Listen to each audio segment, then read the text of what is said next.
and he had to work late, so that's why he's not here tonight. All right, can we please stand for the Pledge of Allegiance? Okay, Jessica, Amanda, and Michael, you want to do it for us? Remember to put your hand, Michael, right there. Okay. You want to do the pledge? Right there. I pledge allegiance to the flag of the United States of America and to the republic for which it stands, one nation, under God, indivisible, with liberty and justice for all.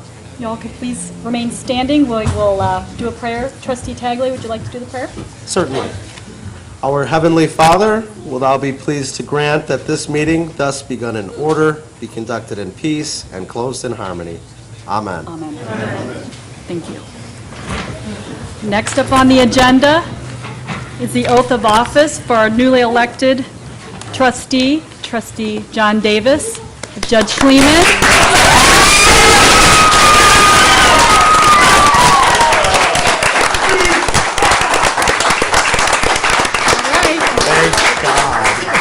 Here we go.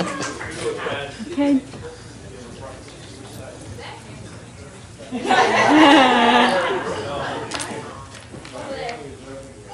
Judge. Yes, sir. Place your left hand on the Bible, raise your right hand, repeat after me. I, John Davis, do solemnly swear. I, John Davis, do solemnly swear. That I will support the Constitution of the United States. That I will support the Constitution of the United States. And the Constitution of the State of Illinois. And the Constitution of the State of Illinois. And that I will faithfully discharge the duties. And I will faithfully discharge the duties. Of the office of Villa Park Trustee. Of the office of the Villa Park Trustee. According to the best of my ability. According to the best of my ability. Congratulations. All right.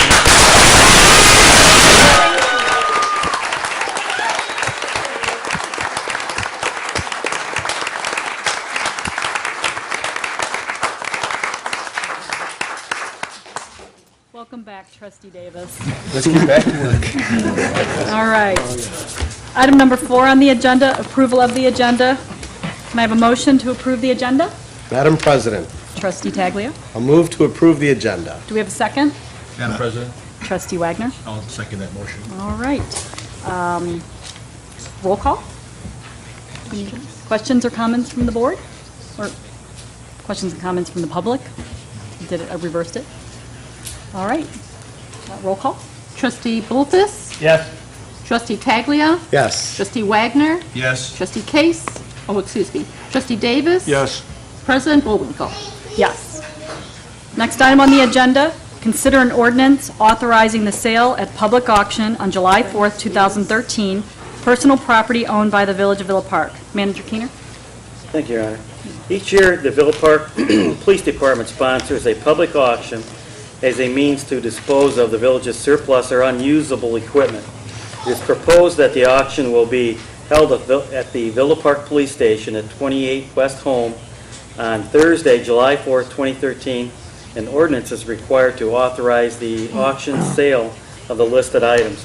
And, Your Honor, I believe there are about approximately 18 bicycles that will be auctioned off that day. Ooh. What time on July 4th, by the way? That is a very good question. Chief? Is he? I thought it was 10 a.m., but it's not on the, Yeah. I'm told it's 10 a.m. 10 a.m.? Okay, we'll double check that. Any questions and comments from the public?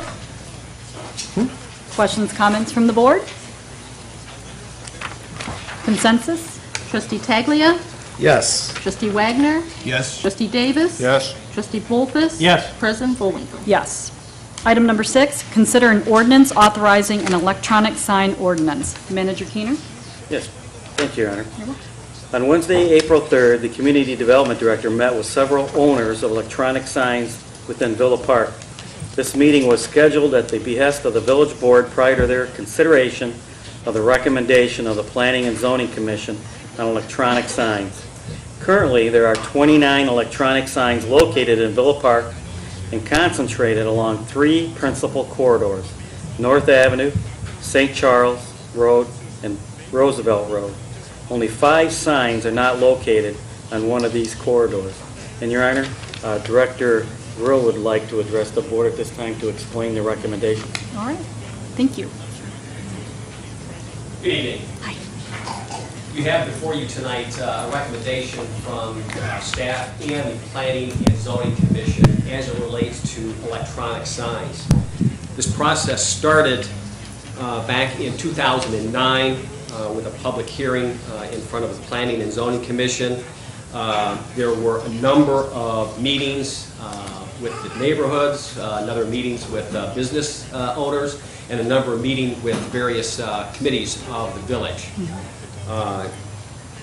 It was supported by not only the Planning and Zoning Commission, but also the Transportation and Safety Commission and the Economic Development Commission.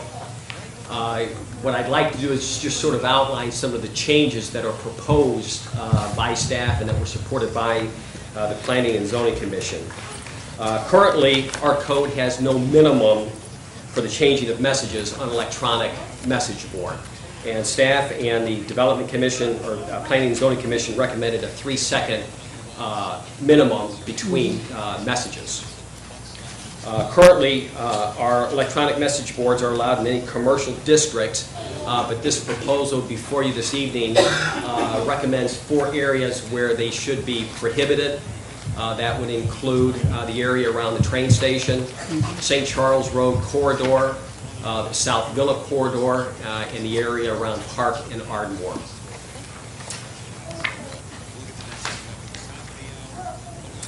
Currently, there's no prohibition on the hours of operation for electronic message boards. And the recommendation would be to limit the use of electronic message boards that are within 100 feet of a residential district, and that they shall be turned off between the hours of 11 p.m. and 7 o'clock a.m. unless the business is open for operation, at which time, so long as the business is open for operation, they could be allowed to utilize their electronic message board. Currently, there's no guidelines for the brightness of electronic signs. The proposal includes language that requires all signs to be equipped with automatic dimming devices, sunscreens, or to operate in a manner that is appropriate for the ambient light levels with no external illumination. Certain signs may overhang the public right-of-way as the code currently exists. However, the recommendation before you this evening is to prohibit electronic signs from overhanging any public right-of-way. In certain instances, we allow roof signs, but this particular proposal would specifically prohibit roof signs, electronic message boards, from being roof signs. And lastly, this proposal gives existing electronic owners 60 days to comply with the proposed guidelines. I think that the work that went into this was appropriate and certainly comprehensive and balanced.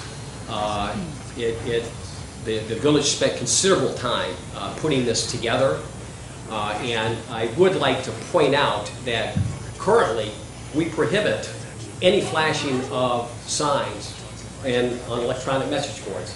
They've never been allowed. However, it's been something that has been allowed to occur over the last several years.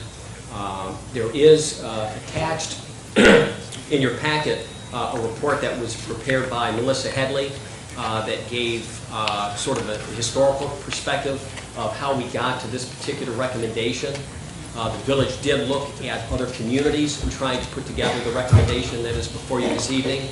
And staff tried to be consistent with other communities so that businesses didn't have a competitive disadvantage as it relates to other communities. If you'll notice, and if you read through the particular packet, the recommendation is consistent with other surrounding communities as it relates to electronic message boards. So staff thought it was very important that there sort of be this level playing field amongst communities as it relates to this. And with that, I'll open it up for questions from the board. Any questions and comments? I have a question. Trustee Davis? All these signs that have been coming up technically are illegal signs. How are they been popping up without permits or anything else? No, currently we allow electronic message boards, and they have been getting permits to erect them. What this particular recommendation does is place some additional requirements as it relates to electronic signs. That is, the sign can change no faster than every 3 seconds. So when it moves from one static message to the next static message, it can change no more rapidly than every 3 seconds. Additionally, we put some hours of operation into this proposal. There is a recommendation on how bright that it can be in this recommendation. We recommend that it cannot overhang rights of ways, and that they not be allowed as roof signs, which currently, in certain instances, you could have an electronic message board as a roof sign. So those are the real differences between what we currently have and what is proposed in this report. I always thought we only had static sign ordinance, and we did not have anything to conduct electronics. And that's what our debate's been over the last few years. Well, you can have an electronic message board that does nothing but flash one static message to the next static message. Which is a text message. It has not been pictures and flashing lights. Correct. And what we're getting in town now is more pictures and flashing lights instead of text message. Say, the gas station, there's just strictly a text. Correct. A perfect example of a business that operates currently as the code is written would be Walgreens. They flash one static message to the next static message. There did not appear to be an objection to allowing photos and pictures and other items as a static message, provided that there was no movement associated with those. And this particular, and currently as the ordinance is written, you can have a photo as part of an electronic message board so long as it doesn't move.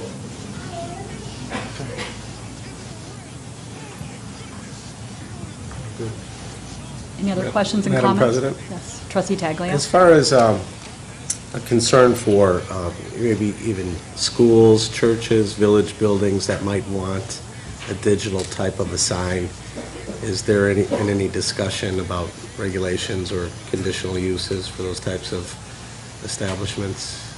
Well, currently, every business and every church, the village, has a right to a sign.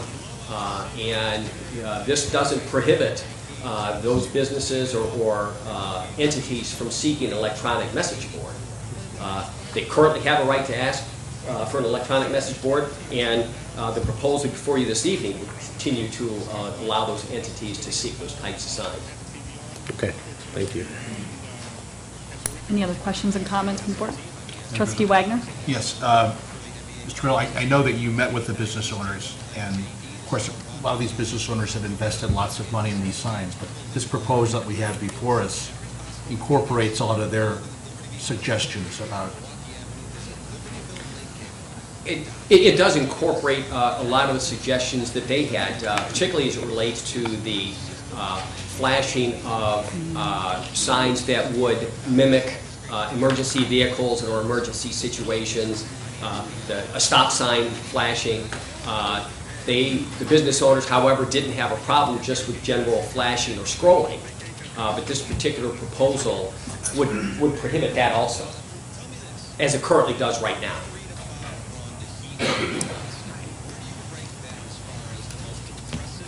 Any other questions and comments from the board?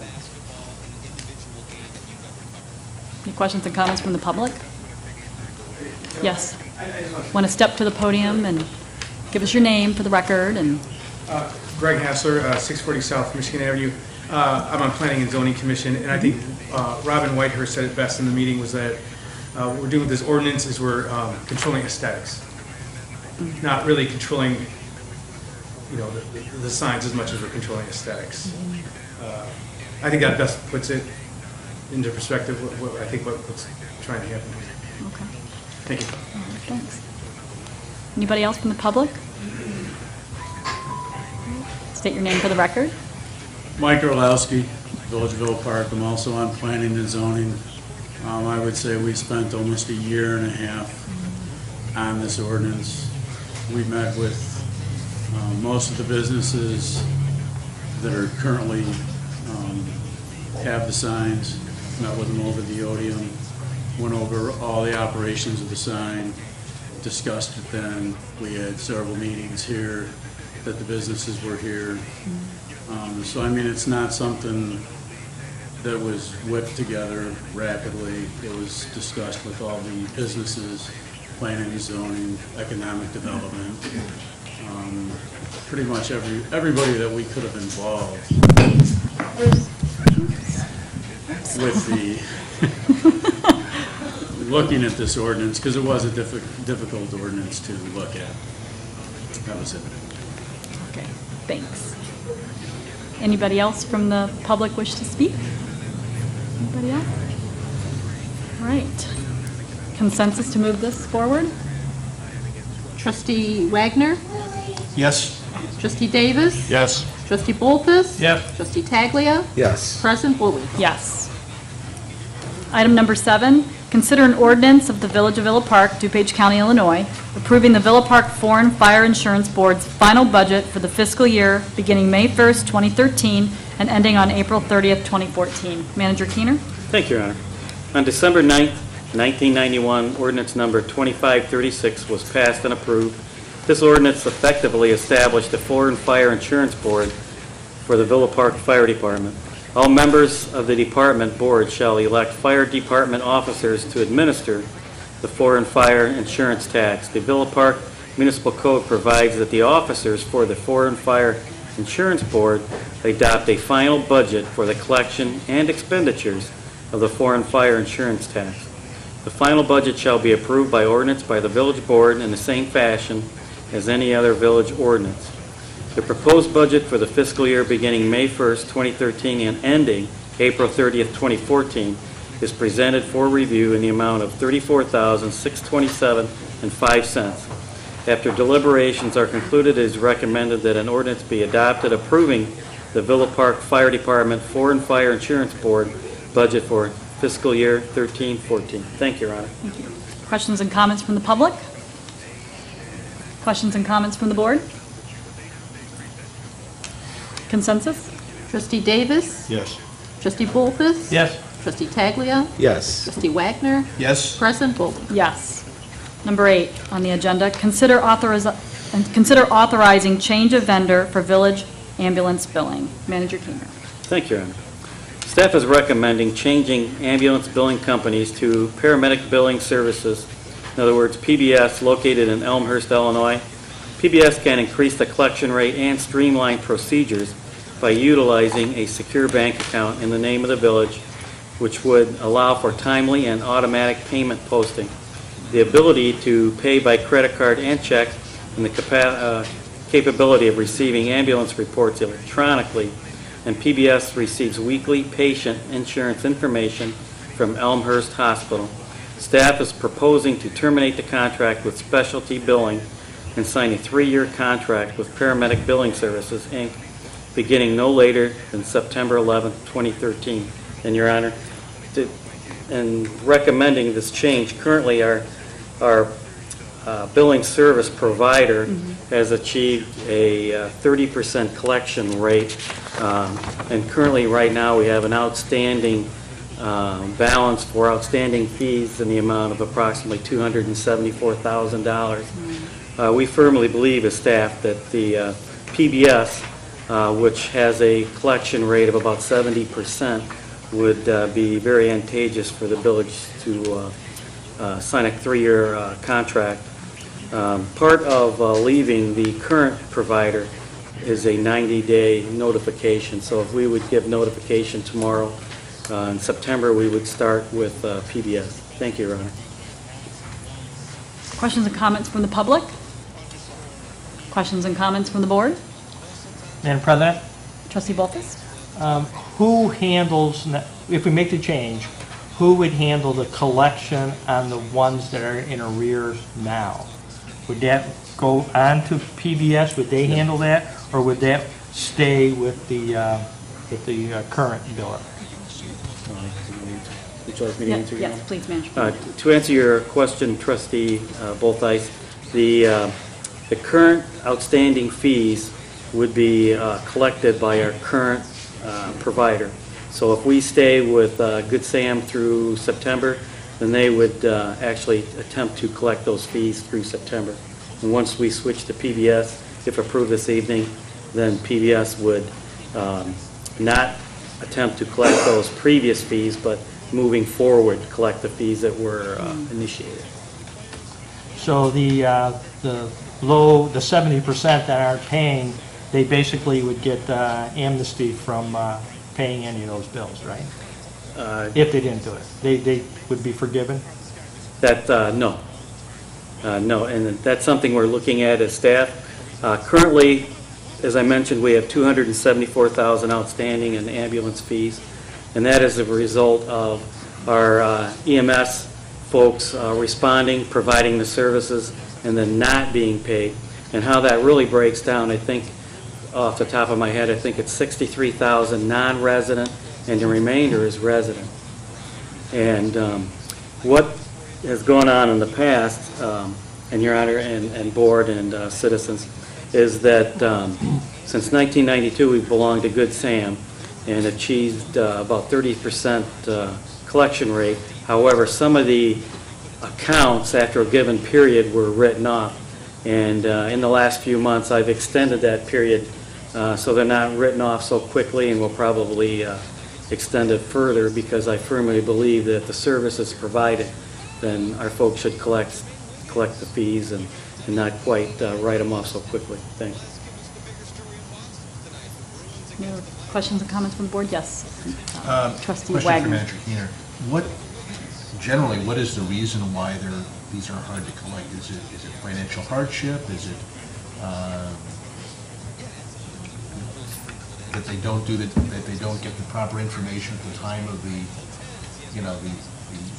the ambulance is called? Manager Keenan? Thank you, Your Honor. That's a very good question, Trustee Wagner. And what happens when the EMS folks respond to the 911 call is that some of the basic information, obviously, is the name of the patient, age, things of that nature. But one of the questions is a health insurance provider. Just as all of us go to the hospitals or emergency rooms, one of the first things they ask for is your insurance card. But one of the things that we do, and we must do, is if it's a Medicaid or any other health insurance, is to get a signature on the form so that we can contact the insurance company, if it's Medicare, et cetera, to actually start the process for reimbursement. And one of the things we found is that folks like to pay by credit card, and currently we're unable to do that. So we started offering the payment by credit card at the police department through the terminal there as if you were paying a ticket. So you could go there and pay your ambulance fee, and some folks have. But if we could do that on our website, it's much easier to go and pay just as you would pay Comcast or anything else via online billing. And then you did touch on the other thing, and sometimes it's a difficulty to pay. And I think that's where the credit card comes in so that you can make payments over time if you need to. Thank you, Your Honor. Any other questions and comments from the board? I have a quick question. It'll be quick, I promise. In terms of the reporting and just kind of staying on top of this, how often will we be hearing from paramedic services in terms of their status and where they're at with collections and things like that? Your Honor, that's a very good question because we have an excellent relationship with Elmhurst Hospital. And through that excellent relationship, I firmly believe that the 30% collection rate will escalate close to 70%. And we'll have much better reporting. And in fact, Elmhurst is much closer than Good Sam, so we take a lot of our folks to Elmhurst. And then they can help us make sure that we have the necessary signatures. And then PBS has an outstanding reputation for follow-up. Okay. Any other questions and comments? One more question. Yes, Trustee Wagner. How long did this take us for us to get to this point? I mean, how old are some of these? Are they 2 years old, 3 years old, 4 years old? It's a good question. What has transpired? I mean, that's a very, very excellent question because what has transpired really over the last, I don't know how many years, but after 60 days, it's my understanding that Good Sam was written off. residential fees for the ambulance. And shortly after Chief Rakosnik and myself became aware of the 60-day rule that we weren't aware before, I extended that to at least 90 and beyond. And I'm sure that if this is approved this evening, that I'll extend it further because we do want to collect those funds. Thank you, Your Honor. You're welcome. Any other questions or comments from the board? Consensus? Trustee Davis? Yes. Trustee Bolfus? Yes. Trustee Taglia? Yes. Trustee Wagner? Yes. President Bullwinkle? Yes. Number 9 on the agenda, consider a resolution authorizing prevailing wage rates. Manager Keener? Thank you, Your Honor. Annually, the village is required to adopt prevailing wage rates as determined by the Illinois Department of Labor, otherwise known as IDOL, where the village must conduct their own investigation into wages in the area. Prevailing wage rates are used in public contracts. The past few years, the village has jointly adopted a resolution relying on June IDOL rates with school districts 45, 48, and 88, and our library. It is recommended the village again adopt a joint prevailing wage resolution. Thank you, Your Honor. Questions and comments from the public? Questions and comments from the board? Consensus? Trustee Bolfus? Yes. Trustee Taglia? Yes. Trustee Wagner? Yes. Trustee Davis? Yes. President Bullwinkle? Yes. Number 10 on the agenda, consider a resolution approving additional repairs to the combined sewer overflow, CSO, settling basin at the Wet Weather Flow Treatment Facility, WWFTF. Manager Keener? Yes, thank you, Your Honor. The Wet Weather Flow Treatment Facility, otherwise known as the FTF, receives sanitary sewer overflow, SSO, and combined sewer overflows, which is CSO, whenever the Salt Creek Sanitary District facility reaches its maximum capacity, primarily during and after rain events. It is proposed to complete all repairs to the first 2 settling basins since they receive the greatest amount of solids. Repairs to the other 2 settling basins would be deferred to a future year. Keno & Sons Construction Company has submitted a proposed change order in the amount of $89,104 for this purpose. The revised contract amount would be $303,604. Funds for the repairs will be taken from the wastewater fund. And Your Honor, I know how much the board loves change orders. Yes. And we certainly did not want to bring this change order forward. However, when Keno & Sons started completing the repairs to the flights, which is actually the chain that keeps the solids moving and things of that nature, they noticed a few other things that would actually be detrimental to what we're trying to accomplish at the WWFTF. We really need the first 2 settling basins to operate properly because those are the first 2 that go into action after the rain events, and the other 2 don't receive much solids because obviously the first one goes into action in the second. But there is a little bit of work that needs to go into the first 2 settling basins, and then the other 2 settling basins can wait probably until next year or the year after.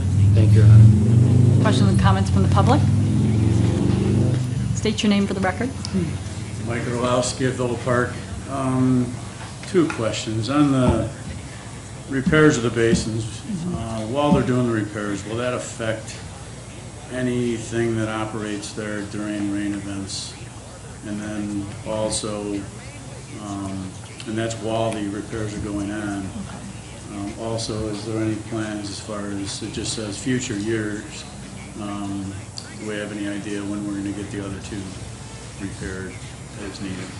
And I'm sure that'll be a question for Vita. Maybe, maybe not. We're going to find out. We're going to find out. Manager Keener? Those are 2 good questions. And the first I will defer to Director Giskelis. However, the second one, Director Giskelis and myself spoke many times about this particular item because I have a firm belief that since they're there, we should take a look at the 3rd and 4th settling basins also. Because when you receive 9.35 inches of rain in a 30-hour period, obviously settling basins 3 and 4 receive solids also. There's just no way around it. And and correct me if I'm wrong, Director Giskelis, but I think to fix settling basins 3 and 4 was well over $300,000 to do the repairs. To do all of them would be an additional $432,000 to the contract, and that's why we selected to only do 2 of them. And we seriously thought about bringing that forward. However, when we took a look at the surplus funding within the wastewater fund, we were not able to accomplish that goal. To answer the other question, they will not be working in the settling basin if there is rain forecast. So at the end of each day, they would be pulling out, and if there's rain forecast, they won't be working the next day. Because obviously, if the plant activates and is taking the flow, nobody can be working down there in the basin. They can operate without the chains, and they have been. So it's just a question of scheduling during a dry period. Yes, One more Andrew. item, Yes. Your Honor. Andrew. And correct me again, Director Giskelis, but I believe this was pointed out by the Illinois EPA. Yes, it was That these need to be- not required, but strongly recommended that we replace them over time. Yeah, we don't want to be on borrowed time any longer than we have to be. Any other questions and comments from the public? Your Honor. Yes. Or, well, any questions Okay, and comments from the question. board I now? think you touched on it, but we're required by the EPA and the Clean Water Act to maintain this facility, is that right? Right. The chains are part of the original design. The EPA says as long as they're part of the original design, you either modify the design of the plant or bring it back to its original standards, which would include the chains. Manager Keener? And again, Director Giskelis, please correct me if I'm incorrect, but I do believe we've probably reached their useful life in many of these items at the plant, maybe 40 to 50 years old, things of that nature. The plant has been in operation since 1986. So, good 30 years. Anyway. Operating on the original, wow, okay. Any other questions and comments from the board? Consensus? Trustee Bolfus? Yes. Trustee Taglia? Yes. Trustee Wagner? Yes. Trustee Davis? Yes. President Bullwinkle? Yes. Item number 11, consider a resolution approving village purchasing policies and procedures. Manager Keener? Thank you, Your Honor. Resolution 1241 dated June 25th, 2012 established the purchasing policy and procedures for the village. With the P-card program and the establishment of electronic purchase orders, EPO, it is necessary to update Resolution 1241. The purpose of these policies and procedures to establish and maintain standards to be followed by all departments, boards, and commissions. The purchasing policies and procedures are designed to aid maximum efficiency and economy in the operation of the village, provide an equal opportunity for qualified vendors to serve village needs, and maintain an adequate system of checks and balances to create accountability for all village purchases. It is recommended that the board adopt the resolution approving the purchasing policies and its procedures for the village. Thank you, Your Honor. Thank you. Questions and comments from the public? Questions and comments from the board? Consensus? Trustee Taglia? Yes. Trustee Wagner? Yes. Trustee Davis? Yes. Trustee Ayello? Yes. Trustee Bolfus? Yes. President Bullwinkle? Yes. And welcome, Trustee Aiello. Thank you, Madam President. Item number 12 on the agenda, consider a resolution approving purchase card policy procedures and vendor agreement. Manager Keener? Thank you, Your Honor. The vendors that the village uses to provide goods and services have two main ways of processing payments. Some vendors have an open house account, while others invoice the village, which triggers vendor payment after board approval. There are times when this procedure is not cost-effective and may result in missing discounts or savings on product purchases. An alternative approach to purchasing products, services, and travel expenses is the use of purchase cards or P-cards, which will streamline purchasing procedures. It is recommended that the Village of Villa Park adopt the attached Village of Villa Park purchasing card policy and procedures as an addendum to their current purchasing policy, and that the Village of Villa Park enter into an agreement with BMO e-Purchasing Solutions, PMF Financial Services, LLC, and Bank of Montreal, which is a branch in Chicago, Illinois. There is no startup cost for this program, and they will provide training, administrative support, and card services for the purchasing card program. And Your Honor, would you Yes. like me to maybe elaborate a little bit on this one? Yes, please. We've been swimming in a lot of acronyms tonight, so this would be good. What the village is attempting to do is to use purchase cards for its purchases. And what the program basically entails is that certain employees throughout the village will have purchasing authority, just as they do now. However, they will have I believe it's going to be, if approved tonight, a MasterCard in their wallet. It'll have their name on it, the Village of Villa Park, and then our EIN number, which tax exempt number, if you will. These cards, when issued to employees, obviously in number 11, there's certain constraints each employee will adhere to. In other words, not to purchase anything for personal use. These cards will be used to purchase anything that we need, such as screwdrivers or conferences, registration, or tires, if you will. And what will take place is that ongoing, with this particular program, once you achieve $50,000 in purchases, then BMO will rebate to the village a certain percentage. And it's our estimate it'll be close to in between $25,000 and $48,000 a year in rebates. But right now, the village has one credit card for close to 300 employees to use, and it's locked in a safe, and it doesn't see sunlight very often. It's true. It's locked up. And when we need to use this credit card, we reach out to our treasurer and receive permission to unlock the safe and go in and get the infamous credit card. And what this does, it slows down our efficiency. It really wastes secretaries' time, and sometimes you end up using your personal credit card or debit card, and which is something that we want to stay away from. But what we're also doing is we're looking at closing these open-end accounts throughout the village so that it'll be mandatory that you use these cards. And when that occurs, we will know to the second which employee purchased what and where, because it'll be on the internet on a statement that we can review. So you'll purchase something, you'll keep the receipt, then it's going to be matched versus your statement off the internet, right down to the penny. And if we have any employees that wish to purchase something before approval, then we'll just reduce their purchasing authority to zero, and they won't buy anything. So we'll kind of control that. So that's our game plan. Is this coming about because we've had problems, or just more streamlining and being more efficient in our operations? Trying to be more efficient, streamline things, and be on the cutting edge, and just more efficient. And another item that we're doing is we're eliminating the 5-part purchase order, so we won't be ordering, the actual document that's 5-part and it goes to, 5 different departments. Thank you, Ron. You're welcome. Questions and comments from the public? What? Oh, state your name for the record. Scott Shepherd, Villa Park. Are there going to be anything that people have to sign or anything stating that, like get approval from their manager or something before they purchase something? Yeah, Your Honor. Is that Yes. right to answer? Yes, please. That's a good question, Mr. Shepherd. Yes, there is. There's a document that they sign. It'll go in their files. And there's, like I said, there's certain limits that each person will have. Use me as an example. I don't buy much.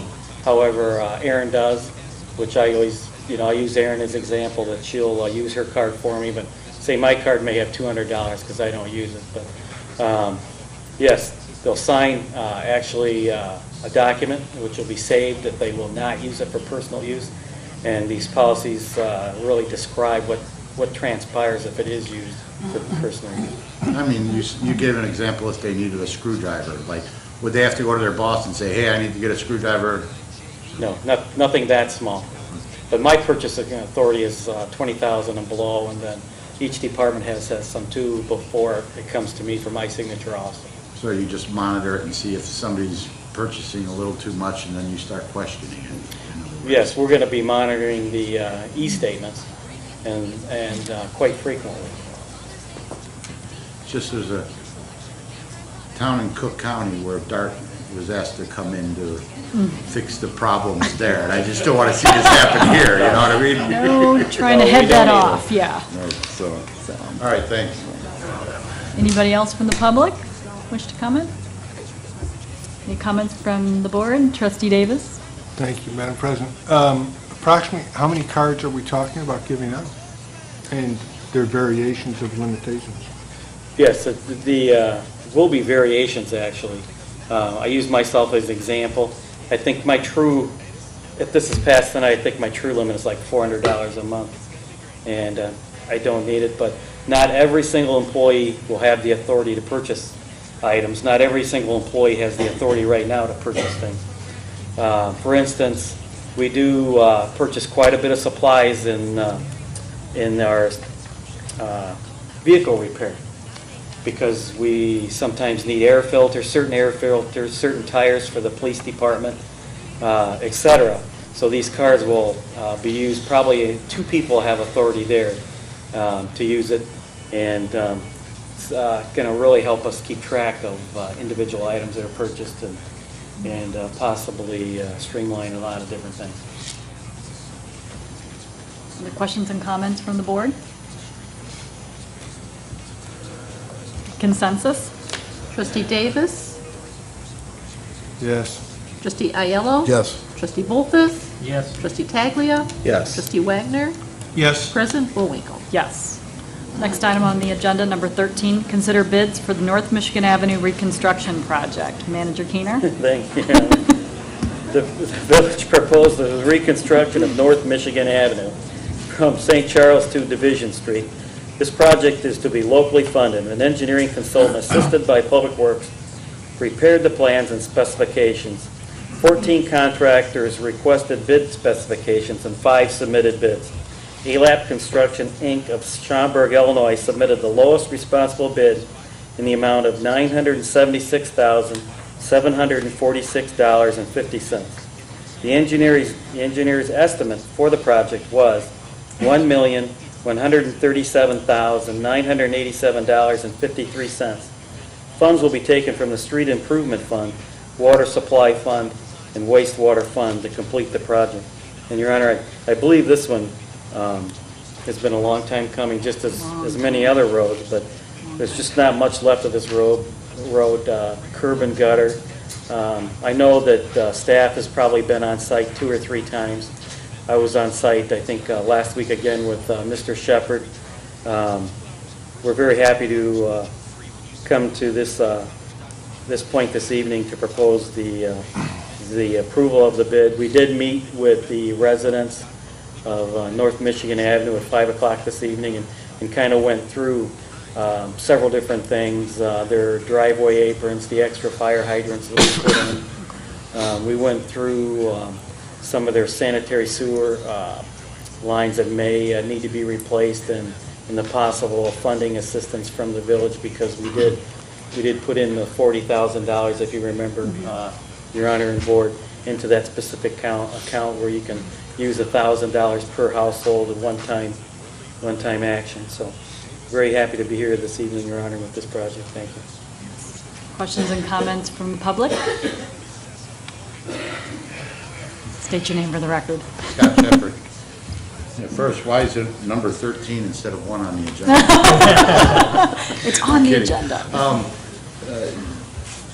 If you can clarify, I mean, this isn't just sewer, I mean, there's a lot of sewer repairs going on there too. There's, what, 35 bad connections?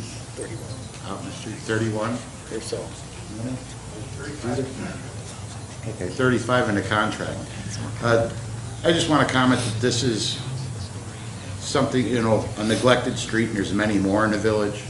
You know, this just shows the residents how bad the infrastructure is on some of these streets. You know, I hope that we could put something in place to address these referendums, whatever it takes, and a long-standing maintenance program to actually repair the streets properly instead of cold patching. You know, finish our sewer separations for the flooding, and to fix these infrastructure problems. I mean, the street was neglected for far too long, and the sewer system is is old. So basically, everything's getting done. And I'm encouraging all my residents on my street, my fellow residents, to video their sewers. Mine didn't come up on the list of a bad connection, but mine is bad. I had mine videoed and brought it to the village, so there's probably many others here. So just want the rest of the residents to please video it. Don't tear up our street next year because you didn't do it this year. So, thanks. Anybody else from the public wish to speak? Questions and comments from the board? Manager Keener? Go ahead. Thank you, Your Honor. I failed to mention that this project will be done this construction year. So it should be done, completed by December, weather permitting. Trustee Davis? I'm just curious what Mr. Shepherd will be doing next, once the street's done. Have to find more concrete to bring to us. Buckets of Trying to concrete. get a referendum so the rest of the infrastructure and everything can get going. I mean, I pay $4,000 to school and only $300 to the village.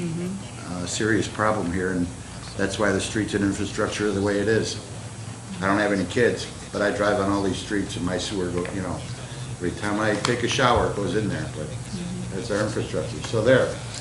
We'll start going for that. Right. Questions and comments from the board? I just have one thing. I remember long before I was even up here on the board, I think I was at the meeting about 10 years ago when Scott Shepherd approached the podium with 2 buckets of concrete and gravel and pieces of curb and all of that. So I know this has been a long time in coming, and Scott, we are working on a plan to address the streets all throughout the village, along with the sewers and everything in between. All the issues that you outlined at the podium we're addressing. So I want to reassure you and the residents that we will be addressing those issues very shortly. So, any other questions and comments from the board? Yes. Thank you, Madam President. Trustee Wagner. Yeah, I apologize, I wasn't able to be here for the resident meeting, but when do we think this project, once it's approved, when will it commence? Manager Keener? Thank you. What's the timeline? I would suspect probably within the next 3 weeks. I'm just kind of guessing, but After July 4th? Okay. it's pretty close. Yeah, it's on the record, so, okay, after July 4th. I hear a lot of jackhammers on North Michigan Avenue. Okay, any other questions and comments from the board? Anybody else? You look like you want to say something. I just Trustee want Aiello? to welcome Vitas to, I want him to be my lawyer. After July 4th is an excellent answer.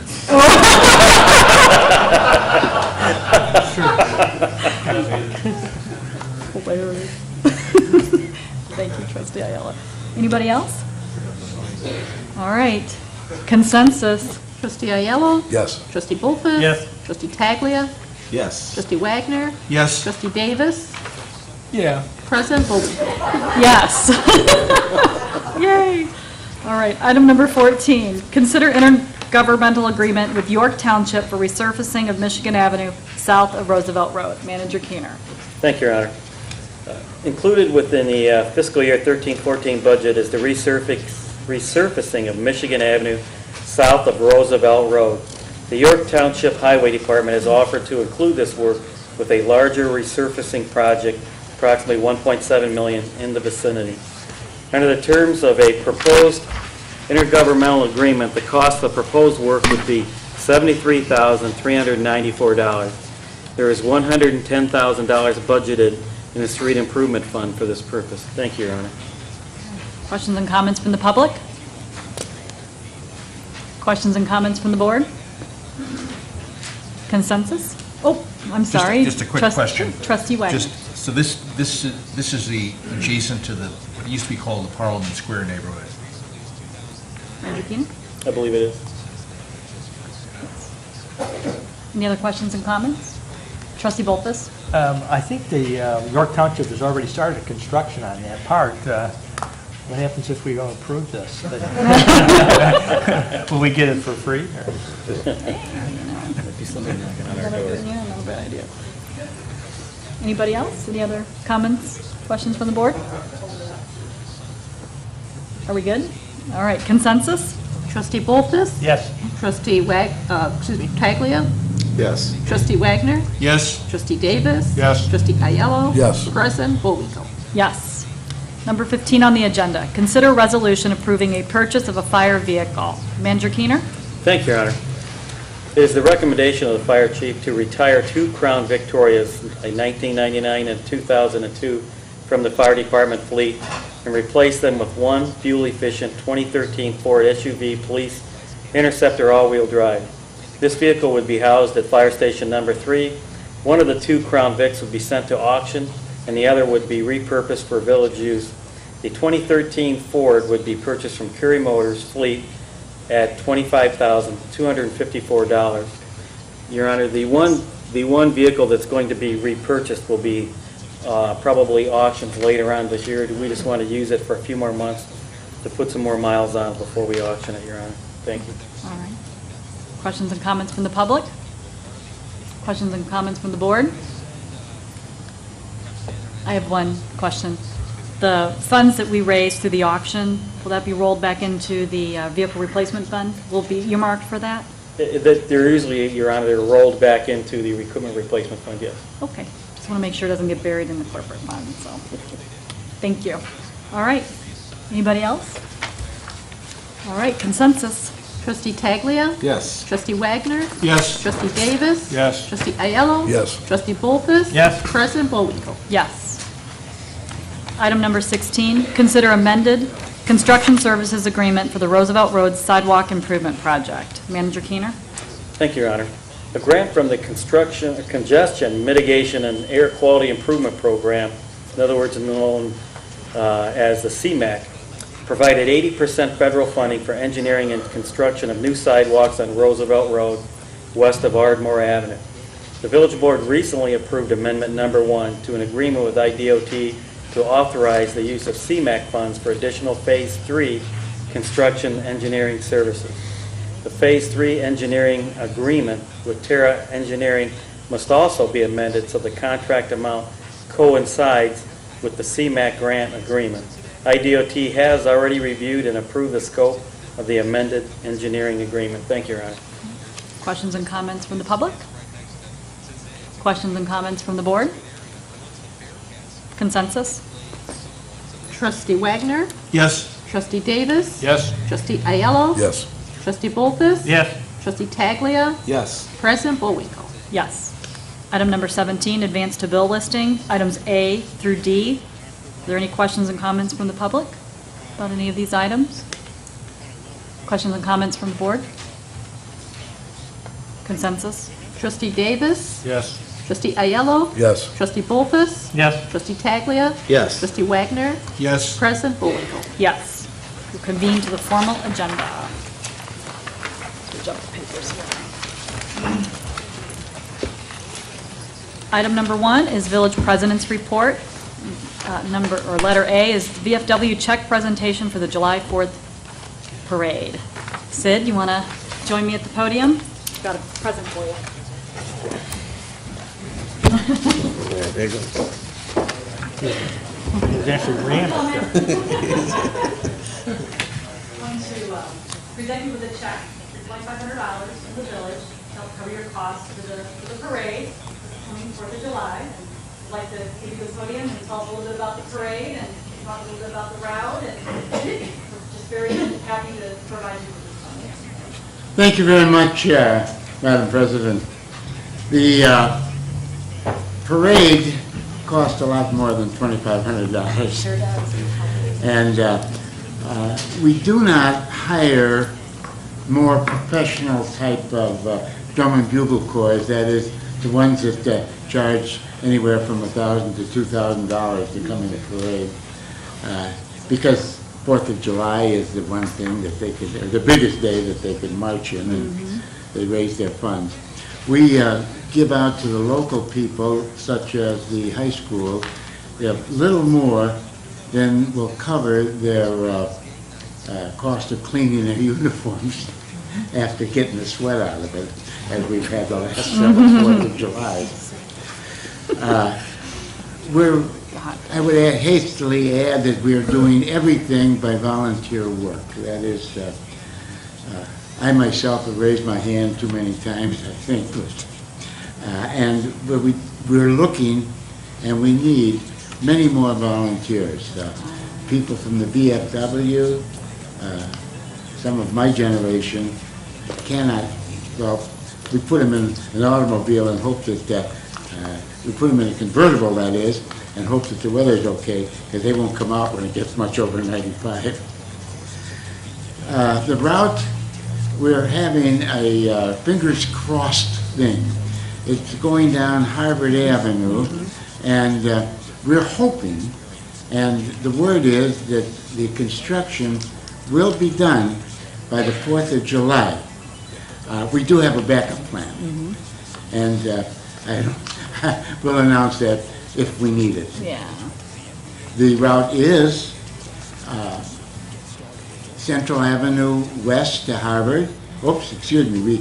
We marshal the parade at the roughly the Trinity Lutheran parking lot at Ardmore and Central.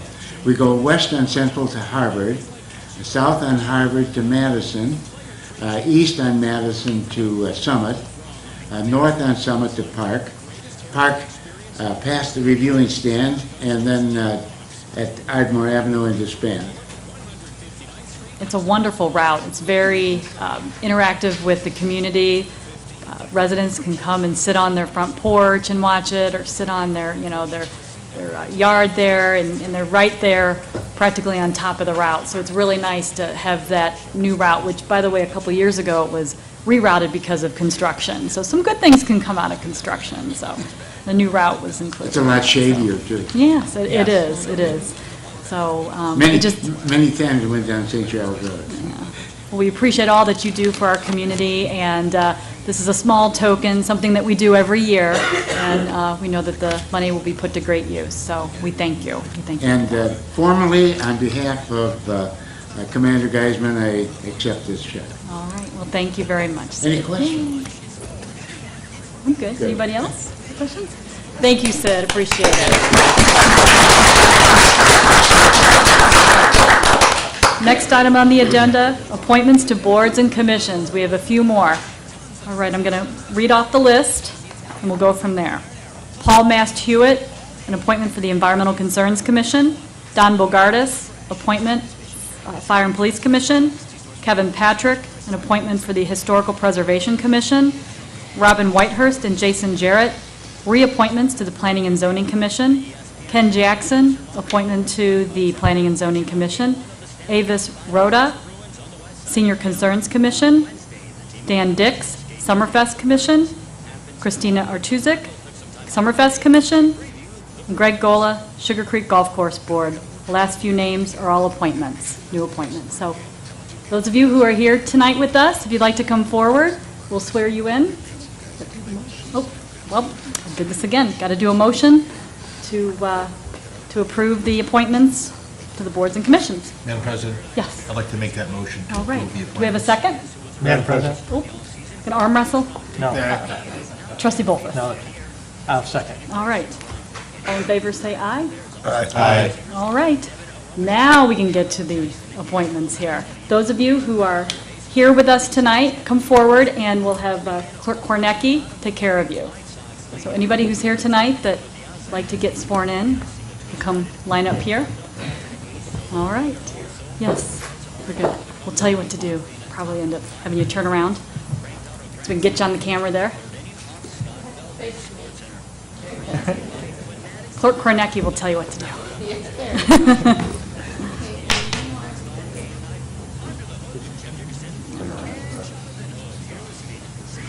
gentlemen, we'll say aye, and you say your name first, and your name, and then say your permission. Raise your right hand, please. And repeat after me. I. No. I, Ken Jackson. Do solemnly swear. Repeat after me, please. That I will support the Constitution of the United States. That I will support the Constitution of the United States. And the Constitution of the State of Illinois. And the Constitution of the State of Illinois. And to faithfully perform my duties. And to faithfully perform my duties. As a member of. As a member of. To the best of my ability. Okay, congratulations. Awesome.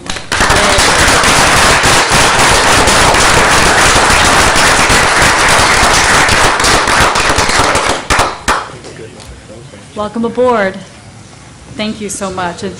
We really appreciate the service from our volunteers. There are many, many volunteers in this community, and we just filled 12 more spots with appointments and reappointments. If anybody is interested in serving on a commission or volunteering in other capacities, we've got lots of projects throughout our parks, and you name it, we have it. We'll find a place for you. So if you're interested, please don't hesitate to call me at area code 630-834-5032.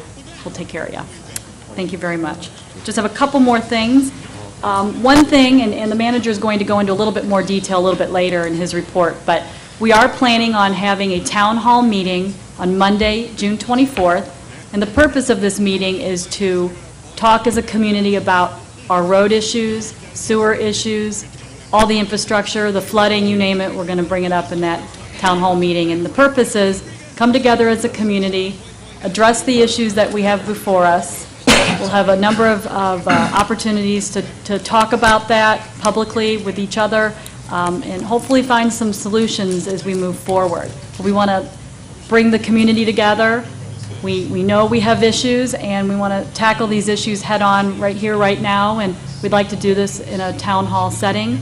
And like I said, the manager will go into a little bit more detail later, but just want to let everybody know so it can be on your radar. We're going to do it at Willowbrook High School in the auditorium. So we are expecting a pretty large crowd. So we're going to be doing a lot of talking that night, and it's going to be a really good, we hope, fun-filled night that will allow us the opportunity to hear your voice, and in return, we'll come up with some solutions together. So wanted to put that on your radar.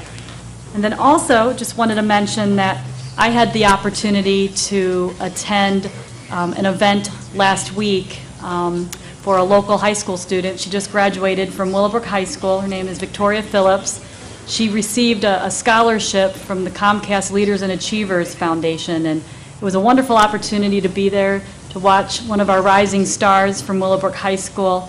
There were over 160 students that received scholarships, and Victoria, she's heading off to Cornell University in the fall. She's going to study urban planning and development. So it's pretty awesome, you know, that here she is, you know, one of many rising stars that we have in Villa Park. So it was a pleasure and an honor to be there to represent Villa Park and be there to support her as she received her scholarship. So it was real touching. And we have a lot of Victoria Phillips out there, and look forward to meeting many more. So that, and then I also, on Friday, I suited up and put the bunker gear on and actually went through some training exercises with the fire department. I want to thank the fire department for allowing me that opportunity. It was a beautiful day, and we went through a couple different exercises. One was with an EMS scenario with the ambulance, and then I put the full bunker gear on and crawled through a smoky house,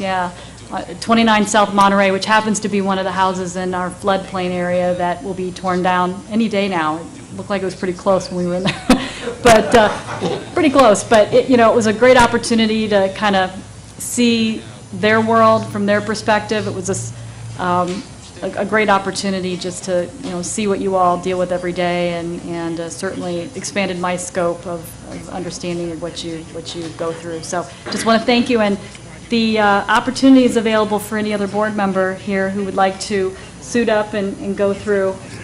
You know you want to do it. We can hook you up if you want to do it. So give it a thought, and we'll see what we can do about getting you suited up and put through the program too. So with that, yes, you know you want to do it, Trustee Davis. All right, with that, we'll go to item number 2, public comments on agenda items. And if anybody has anything they'd like to say on agenda items, this would be for items number 3 through 12. I'm going to approach the podium. You have 3 minutes.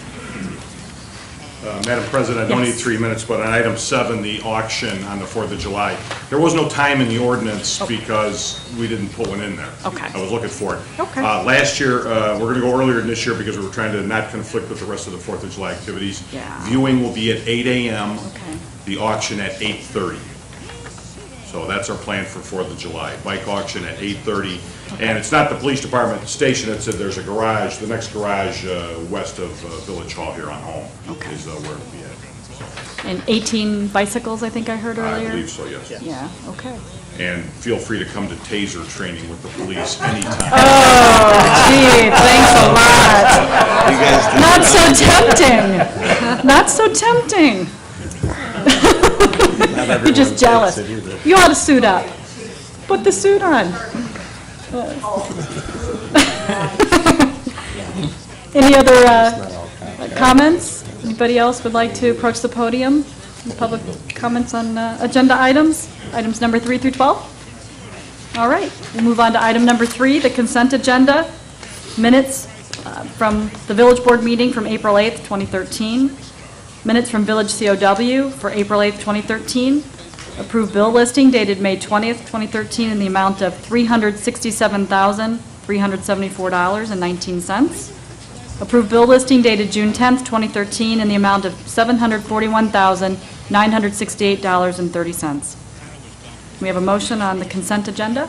Madam President, Trustee Davis, make a motion. do we have a second? Madam President, Trustee Bolfus? second. Questions and comments on the consent agenda? Roll call vote? Trustee Ayello? Yes. Trustee Bolfus? Yes. Trustee Taglia? Yes. Trustee Wagner? Yes. Trustee Davis? Yes. President Bullwinkle? Yes. Item number 4, consider an ordinance of the Village of Villa Park granting a conditional use for automobile sales at 555 South Route 83. This is a request for a conditional use for 555 South Route 83 to allow auto sales. The subject property is located along the northeast corner of the frontage road and Washington Street, east of Route 83. Zone C3 Service Business District, the property was formerly used for auto sales as Sal's Auto Mart. Surrounding zoning to the north, east, and south is non-residential. Zoning to the west is residential, however, the property on the far west side of Route 83 in this vicinity is vacant. The Planning and Zoning Commission respectfully requests that the Village Board approve this ordinance. Can we have a motion on item number 4? Madam President, Trustee Taglia, I'll move for the ordinance. do we have a second? Madam President, Trustee Davis, I'll second that. questions and comments from the board? Madam President, Yes, Trustee Davis. the only thing I would like to see is that the property get a little sprucing up. Over the years, it's gotten downhill a little bit, but it's a nice little corner for used car sell-outs. That's the only thing I would ask, that they spruce it up a little bit. Manager Keener, would you like to respond to that? Can ensure that that happens through our code enforcement, be happy to do that. Okay. Looks like the ordinance does have some conditions, too. Under section number 3, A, flood hazard signs shall be posted where required. No signs are approved as part of this petition, and separate permits for any signs shall be required. And implement the following site improvements: seal coating of lot, repairing and replacing landscaping, and painting sign poles and building if necessary. It's under section number 3. Good deal. Any other questions and comments from the board? Yes, Manager Keener? I believe they're 4, 5, and 6.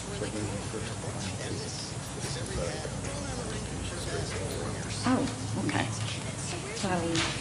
So just so everyone knows. Okay. That's fine, yeah, you made the motion in a second, we're set. Okay, we're good? Okay.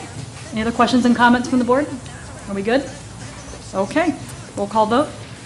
Trustee Bolfus? Yes. Trustee Taglia? Yes. Trustee Wagner? Yes. Trustee Davis? Yes. Trustee Ayello? Yes. President Bullwinkle? Yes. Item number 5, consider an ordinance of the Village of Villa Park approving the rezoning to the C3 Service Business District and granting a conditional use for automobile repair for the property at 727-731 North Addison Road. The subject parcel is Zone C1 and does not permit automobile repair either as a permitted use or special conditional use. However, TNT Auto Repair operated out of this location for years, and the building is constructed and designed for this type of use. Rezoning to C3 with a conditional use for auto repair would allow the owner to continue use of the building as it has operated for many years. Although thought was given to rezone this property to M1, this would make his existing user a legal nonconformity and preclude him from leasing to other commercial users. The Planning and Zoning Commission respectfully requests that the village board approve this ordinance. Can I have a motion on item number 5? Madam President, Trustee Davis? I make a motion. Okay. Do we have a second? Madam President? Trustee Bolfus? Second. Okay. Questions and comments from the board? Madam President? Yes, Trustee TNT Wagner. Auto- It's a TNT Auto Repair operated there. How did that come to pass? Just poor enforcement on our part, or? Manager Keener, would you like to respond, or? Yeah, actually, Perhaps. Your Honor, I believe Director Grill would like to respond. That would be fantastic. We'd love to hear his response. Who's next? Who's after? What'd you have to say? Staff did try to research that issue. It could not find a conditional use issued by this board for the operation of that particular facility. But it did require at one point that the user install a triple basin at that, just to be in compliance with local codes as it relates to that particular issue. And from what I understand, that TNT operated for many, many, many years without any particular issue associated with it. And we do have the owner, Fred Palmer, here this evening that can address some questions should the board have any. Trustee Davis? Have we had any problems with the property? No. So he's been a good landowner, Yes. businessman? Yes, and additionally, as with the previous item, the Planning and Zoning Commission did have some conditions that go along with the approval of this conditional use that I think will certainly be a betterment of the property. Any other questions? Oh, Trustee Ayala? Madam President, so it's really, we're bringing into compliance by passing this site. We were aware of the site, it happened to be out of compliance. We knew they were there because we put the triple catch basins in, we let them do that. So it's not like we weren't aware of it. Right. And we're just fixing now to make this use work under our ordinance. Correct, and this would be a new user. TNT no longer operates there, and this would be a new user, but it would be the same use. Any other questions and comments from the board? Okay. Roll call vote. Trustee Taglia. Yes. Trustee Wagner. Yes. Trustee Davis. Yes. Trustee Aiello. Yes. Trustee Bolfus. Yes. President Bullwinkle. Yes.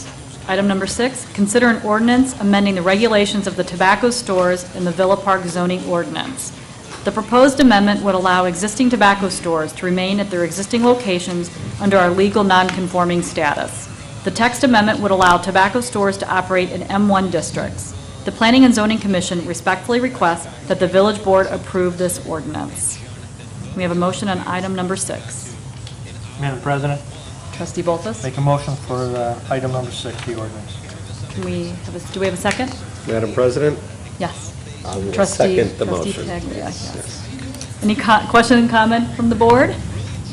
Yes. Trustee Taglia. I'd like to thank the Planning and Zoning Commission. It seems like they've been doing a lot of work recently, and thank you. A little bit.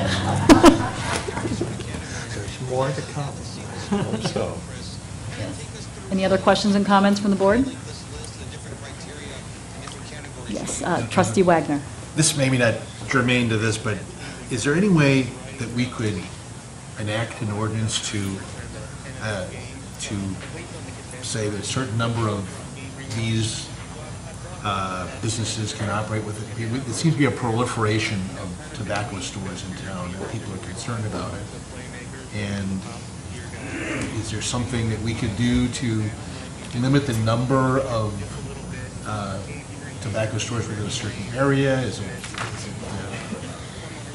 And I know this is not really, this is kind of a digressing from this, but since we're talking about this issue, I just wanted to know. Manager Keener, would you like to respond? Actually, that's a very good question, and I believe this is the first step in doing that, is to allow them to operate in an M1 district. And I'm not sure if Attorney Manager would like to step in this also. Well, just a quick comment. On zoning ordinances, you do have some discretion and you have some authority there. The problem is if you're going to impose additional regulations, you have to have some standards for making those recommendations. There has to be some reasonableness attached to the ordinance. Home rule communities have a little different establishment, but it's not home rule. This is probably your best approach to regulating them, is to locate them in certain areas. To do the next step, try to limit how close they can be to each other, would involve a considerable amount of additional work and research to show that there was some harm by having two of them too close together. And that may be a little difficult to prove for cigarette businesses. You're probably thinking of the adult use ordinances. Adult use ordinances have a little more regulations that go along with them because they have a more of an impact on the community. It's easier to show that that impact is than on a tobacco store. Tobacco stores don't have that same negative impact. I think this is the appropriate first step.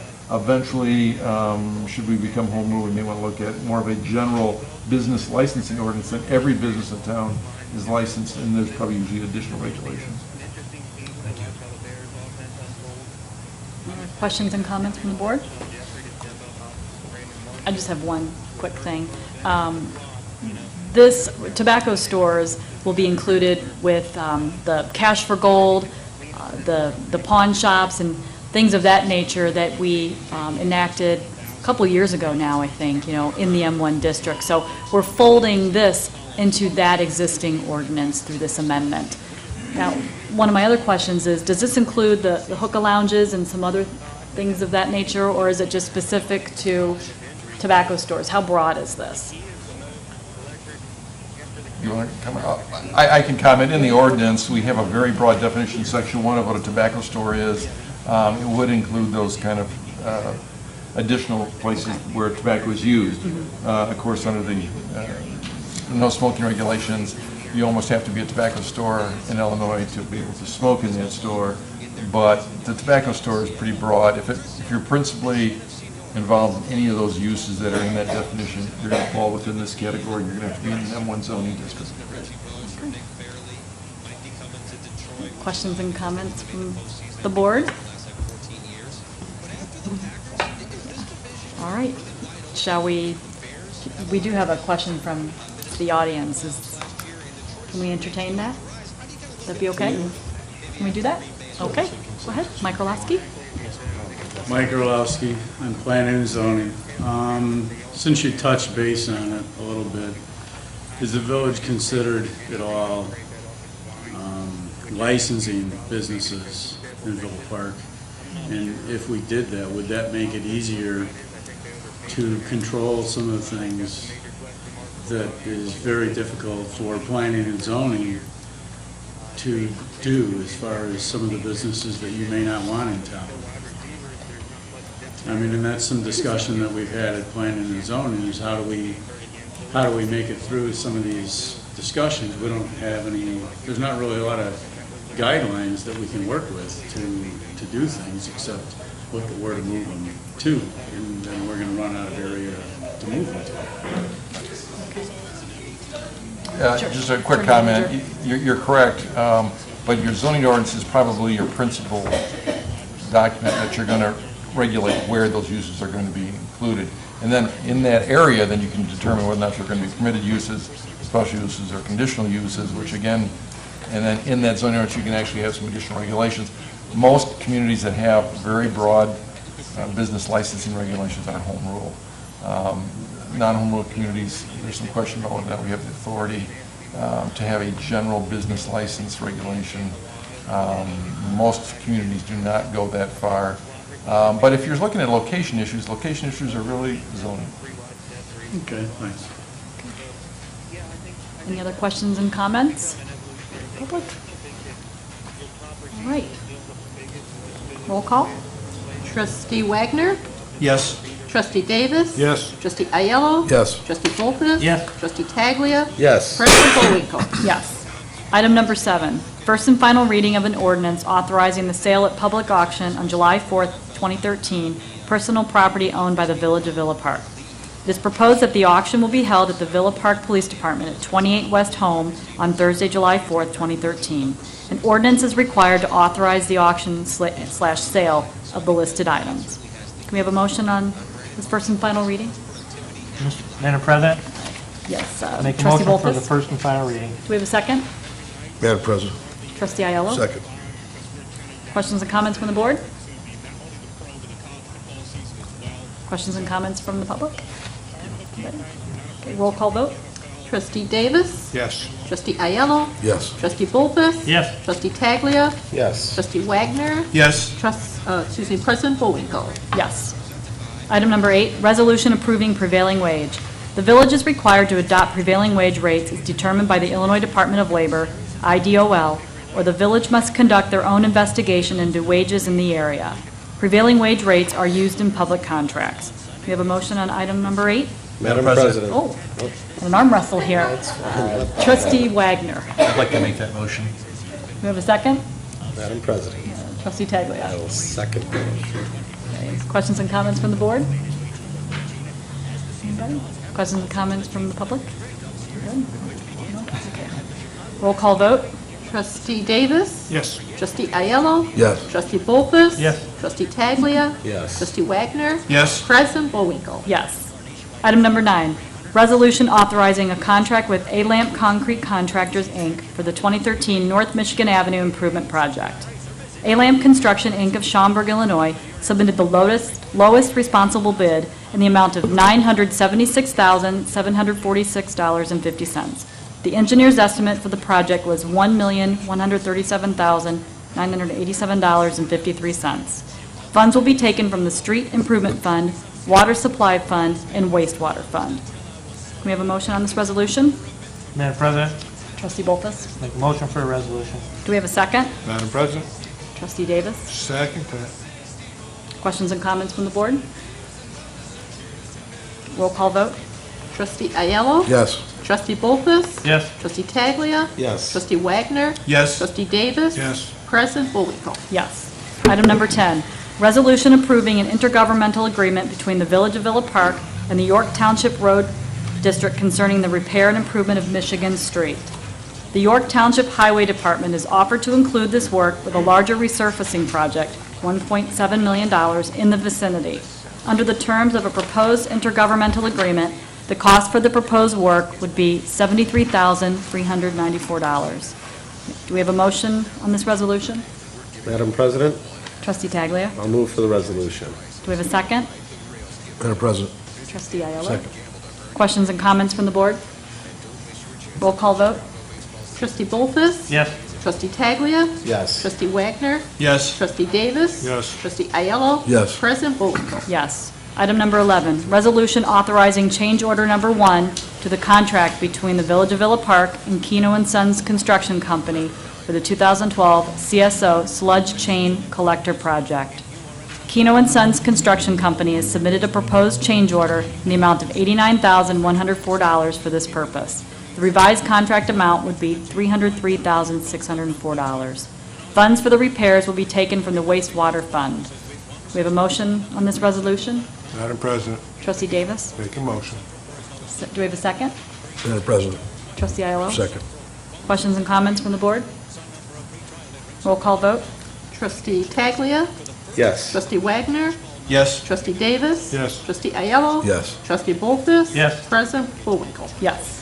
Item number 12, resolution authorizing a supplemental construction engineering services agreement between the Village of Villa Park and Terra Engineering Limited for Phase 3 construction engineering services for the Roosevelt Road Sidewalk Improvement Project. The Village Board recently approved Amendment Number 1 to an agreement with IDOT to authorize the use of CMAQ funds for additional Phase 3 construction engineering services. The Phase 3 engineering agreement with Terra Engineering must also be amended so that the contract amount coincides with the CMAQ grant agreement. We have a motion on this resolution. Madam President, Trustee Wagner. I'd like to make that motion. Do we have a second? Madam President, Trustee Bolfus. second. Questions and comments from the board? Roll call vote. Trustee Davis? Yes. Trustee Ayello? Yes. Trustee Bolfus? Yes. Trustee Taglia? Yes. Trustee Wagner? Yes. President Bullwinkle? Yes. Item number 13, Village Clerk Report. Clerk Kornecki, you have anything for us tonight? Yes, I just have one thing from the Senior Concerns Commission. At their last meeting, they have decided to sponsor a senior picnic on June 19. That's a Wednesday. It'll be from 10 a.m. to 2 p.m. It'll be a barbecue. It will have some games, certain type of games, plus there's a horseshoe pit we have there by the Prairie Path near the gazebo. There will be live entertainment. And we just want the seniors to look for the information in the newspaper. It'll be coming up. Hopefully we'll have it on our village website. And that's just the first notice to all the seniors. Plus we'll have some flyers out that will be distributed to different places, some senior organizations. Fantastic. Thank you. Thank you. Item number 14, unfinished business, none. Item number 15, new business. Appears we have none. Item number 16, public comments on non-agenda items. You can approach the podium, state your name for the record. Try to keep it to 3 minutes, if you can. If you can. Greg Hasser, 640 South Michigan Avenue. I noticed you guys are going to do some work on Michigan Avenue, the other side of Roosevelt, and on Michigan Avenue, the other side of St. Charles Road. You ever gone down Michigan Avenue between, say, the Prairie Path and Jackson School? I don't want to get into it. Now Scott has a couple of buckets he's going to loan me, and we'll talk about it later. With Trustee Davis being sworn in tonight, we've kind of closed the chapter on the election season finally. And, you know, it's a time to open a new chapter here. And I mentioned to you, Madam President, 4 years ago the ship started to turn. And there's a lot of momentum going in a positive way. It takes a long time to turn a ship, though. And pardon my lousy sports analogy, but when your team goes to the playoffs, you always want to see a lot of those players come back. And I think we've done that here. And I'm excited for the future of Villa Park. And thank you very much. Thank you. Thank you. All right. Hi, state your name for the record. Kevin Barth, 144 East Kenilworth. And you can sign your name on a piece of paper there, too. We'll get your autograph there, too. I'm going to talk about when the election was here, everybody was talking about being proactive. There was a lot of rain this spring, obviously, and I believe our village green areas were not neglected, but the staff could not keep up with it, with what they had. I understand that somebody has been hired to help Marlin, but I just want to know how was that being proactive, waiting for it to stop raining, to hire somebody to help these guys out. They've been working very hard. They're tired, and not much gets done when people are tired and overworked. So I feel like we didn't do with the employees of our village or the residents much by letting the grass grow up to your knees in some spots. I mean, right across the street from Chris Aiello's office on May 16th, the clock tower, the grass was higher than the bench behind the clock tower. I'm not blaming Marlin, but at the same time, we need to get the proper manpower to maintain the greens area in the town. So. Oh, absolutely. Thank you, Aaron. Manager Keener can address some of these Absolutely, happy to. various topics we've talked about. A lot has transpired in the spring. Plenty of rain. Mentioned before, we had 9.35 inches. It's a little hard to rain, or a little hard to mow in that area, or any area in the village. Wouldn't you agree, Supervisor Hummel? So when you get 9.35 inches of rain, which kind of deluges everything, and then some other rain events, and I believe we have 3 to 4 people that mow, and these same 3 to 4 people also take care of all the dugouts, approximately 31 public facilities, and a number of parks. But had a lot of rain, a lot of grass. Did have a lot of compliments on our ball fields due to the tonnage of materials that we put on them, and very proud of our workers. And I did receive a couple of emails that mentioned the grass and other items, but I don't think a lot of the residents fully understand what the employees do every day and how many we have and what they're really responsible for. And I'm kind of glad you brought this up this evening because we do have 3 or 4 people that do a lot and that work a lot of weekends and really do not receive the credit that they really deserve. And we should do that more often. However, one of the items that Village President Bullwinkle and I have discussed in the last couple of weeks is pride. I mean, we can do a lot of things and point a lot of fingers. It's all easy to do. I mean, we can drive down any street of any village in this nation and point out many things that are wrong. But the pride starts with yourself. All of us, we need to take pride in our communities. I noticed, I received a picture of a trash can that was over full and falling on the ground, and we can take those pictures all day long anywhere. But you know, that happened to me one day, and I made a phone call to the police department. I had a squad deliver me plastic bags, and as a village manager, I emptied that trash can while police officers watched me, and ball teams, and coaches, and I bagged it up, and I set it there, and for our guys to come. To me, that's pride. I did something about it personally, didn't take a picture, didn't complain, I just handled it.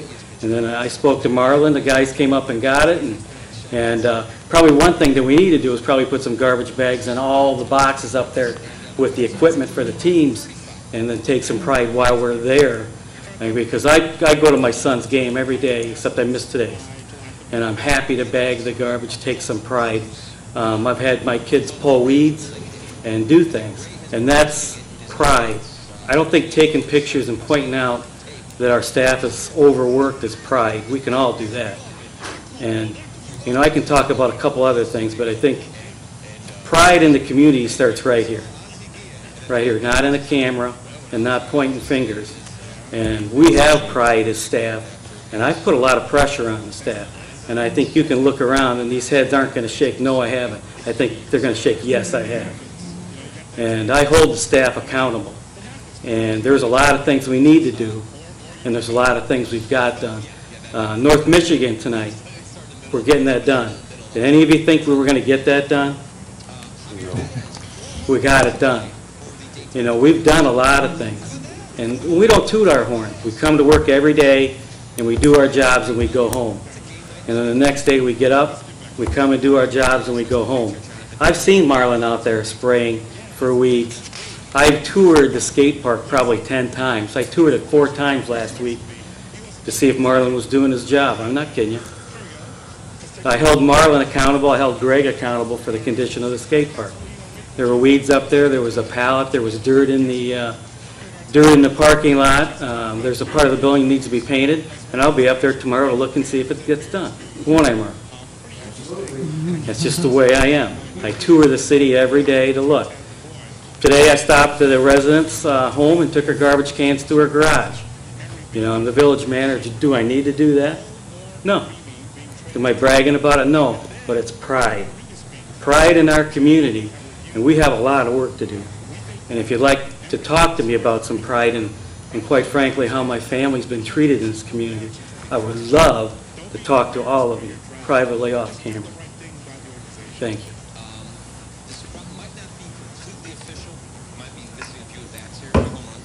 Any other public comments on non-agenda items?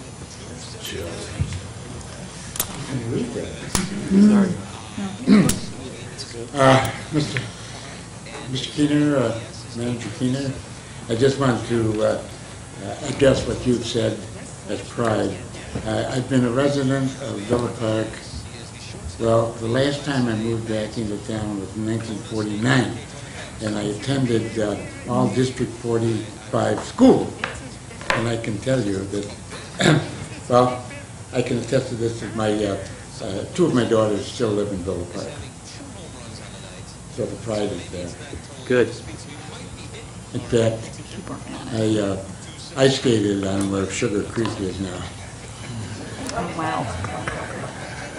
And I wanted to comment too on the your meeting for June 24th. Yes.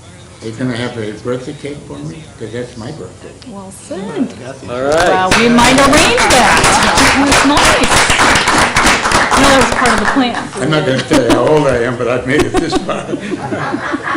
But what the main purpose of being here is to tell you more of the parade and the 4th of July festivities. And on village property, the VFW is going to put a beer garden up there for, of course, cash sales. And it will be confined to those over 21.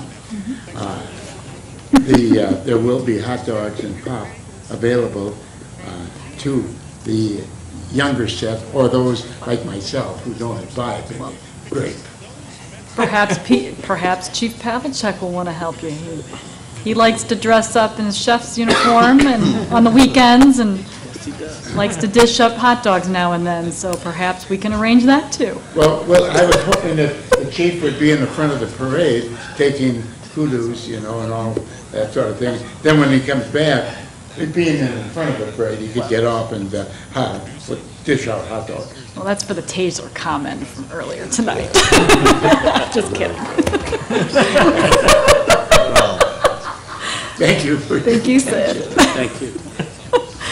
Any other comments on non-agenda items? Anybody? Oh. Are we good? All right. Number 17, Village Manager's Report. Thank you, Your Honor. I have a number of things that are my favorite things I like to read into the record. So I have not read some items about our code enforcement staff since we have not had a meeting in a while. But I like to keep up on stats. I like stats, and Director Grill likes stats. So let me read you some stats of what his department has been doing for the last few weeks since we have not had a meeting. So property maintenance violations, year to date, we've had 1,418 violations compared to 1,305 in 2012. Follow-up inspections for 2013 was 178 versus 766 last year. So we're getting things accomplished. Site visits, we've done year to date since January 1st, 1,195 site visits compared to 2012 of 270. Adjudication cases, 304 this year, 48 last year. In fact, I came up last week and this entire chamber area was full. I thought it was a different meeting actually, but it was all adjudication, 304 so far this year. Tickets issued, 271 versus 67 last year. Fines, $47,725 this year. Last year, 3,300. Building inspections, 796 so far this year.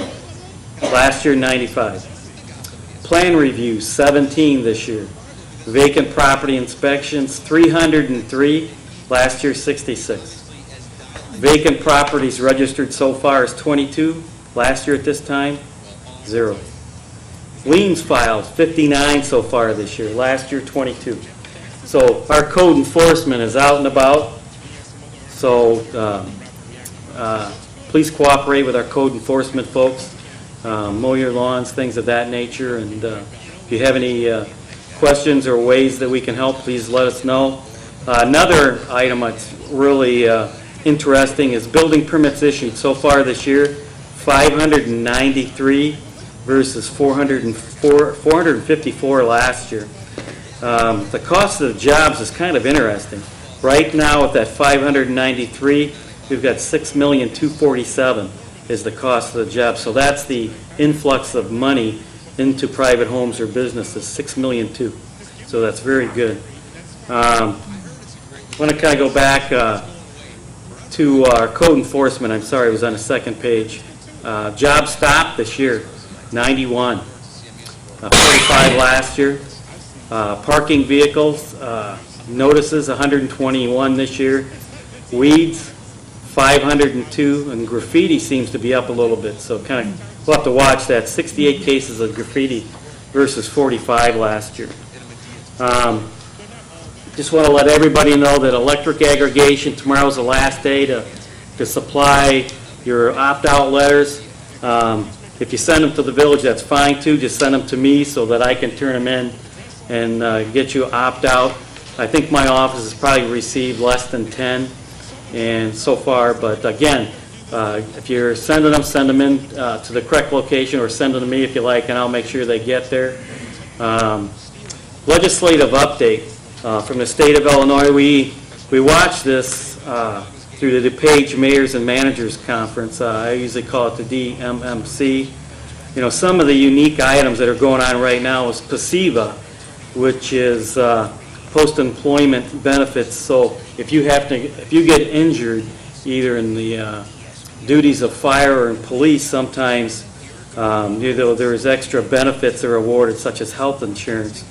And right now, within Senate Bill 1245, it's being discussed, trying to come up with a good definition of catastrophic injury. In other words, can you work or can you not work, most likely for the rest of your life. The local government distributive fund has been left alone for this budget year. That's fantastic. However, they still may come back after the corporate personal property replacement tax, in other words, the CPPRT, which could affect us for a few $100,000. So we're going to watch that a little bit. Still doing some telecommunications rewrite and wireless 911. That's Senate Bill 1664, and that's really important because if that goes away, then so does the funding for the telecommunications and some wireless issues. So those are some of the things that we're kind of watching. We do have Villa Medical Arts, which is they're going to have an open house at 33 Southville Avenue, Suite 2, Wednesday, July 10th. And this is a huge economic development project. It's a brand new building on Villa. Took a long time to get through the necessary steps, but it's a beautiful building. I went to a meeting last week in Elmhurst, and I think I might have been the only village manager there. And the meeting had several agencies, Department of Community and Economic Development, FEMA, but it also had GSA, which is General, I lost my train of thought. Services Agency. And if you can see this at home and here, if you have not ever seen this booklet, like I have, I've never saw it until last week. This booklet is awesome. And I'm going to order some for the village, and I'm going to have them here on some tables. But at home, it's usa.gov/consumer. So usa.gov/consumer. And you can go through this, and it has what to do if you have a bad credit report, how to get free credit reports, talks about banking, unsolicited checks and credit offers, talks about the internet, talks about your Droid phones. Like right now on page 3, quick tips for avoiding fraud. Talks about cars, talks about mortgage insurance, talks about vehicle insurance, talks about vehicle repairs, talks about education, installment loans, home equity loans, personal bankruptcy. And then you get into the back, and it has nothing but phone numbers for contacting state agencies. So it's awesome. So if you want one, I'll try to get a whole bunch delivered to Village Hall. We are going to have a town hall meeting June 24th at approximately 6:30 p.m. at Willowbrook High School in the auditorium. And I say approximately because at 6 o'clock we're going to have a board meeting. So approximately from 6 to 6:30 there'll be a few items that we'll need to deal with, such as the bill listing and things of that nature. And then at approximately 6:30 we'll have a town hall meeting, at which point we will discuss the roadways within Villa Park, capital improvements with the roadways. We're going to have an abundance of photos of necessary street repairs, flooding on the streets, We're going to have photos of water capital improvements that we need to do. We're going to have photos of sanitary sewer capital projects that we need to do. We're going to show flooding photos. We're going to show the lift station on 83 that needs to be replaced. That's 40 to 50 years old, so it's still probably original, maybe, Vitas? So older than me, anyway. So we're going to go through many different things. Probably going to talk a little bit about road referendums, what the community wants to do, how can we fund these items. For instance, this is just from memory. I believe that we have $10 million worth of needs in water, at least $3 million worth of needs in sanitary sewer, probably close to 10 million maybe in flooding, no? And a lot in roads, millions of dollars in roads. So we're going to have photos that we've taken mounted on foam core. We're going to have a PowerPoint presentation of the same photos, and we're going to show the folks of Villa Park the bad roads, some of the sanitary sewer mains that were clogged with debris that are unclogged, but however need still to be replaced. We're going to show you some things that you're probably not aware of, that the sewer manholes are deteriorating in such a fashion that we need to replace some of these, and we're going to take you through those, probably picture by picture, and kind of describe what it is, and kind of go through this as a community, and kind of decide what we want to do. And I anticipate it'll be a very large meeting. We're going to advertise this on Nixle, Constant Contact, probably in the newspaper, and some other emails, so get there early. Seating will probably 300 maybe in the auditorium or so. We're thinking about a 50-50 raffle. No, I'm just kidding. Just a little humor. Everybody went along with that, so maybe we might do that. So, but thank you, Your Honor. You're very welcome. Thank you. Item number 18, Village Attorney's Report. No report. All right. Item number 19, Village Trustees Report. Start to my left. Trustee Davis. Thank you, President. Yesterday, we had, the Pride Commission had our first sidewalk chalk party. That was cool. They colored hair with chalk. They tried to do mine. No. But the kids came out. There was adults that came out. They colored up all the sidewalks up front, and talked about probably having a bigger one towards closer to school season starting. Secondly, I brought forth an article from a town in Wisconsin about bullying in schools. I brought it forth to the manager and president, and I'm hoping that we're going to do something with that with the police chief and so forth, and we'll keep you updated on that. And thirdly, I've been doing a beta test. I bought 3 garbage cans from Strom. I think they were 64-gallon cans. Bought them myself. I'm a person, our family uses 5 garbage cans, the 30-something gallon ones, and then we got the little recycling box from Waste Management from 20 years ago. And I got to tell you folks, that recycling can is filled every week now, and I'm only using 2 64-gallon waste cans. So it was a little beta test. I know we were talking about recycling more. You give them something bigger to fill, they'll fill it. And I'll be honest, I'm not a tree hugger. Dad used to yell at me for my water bottles, and I haven't brought one in over a year.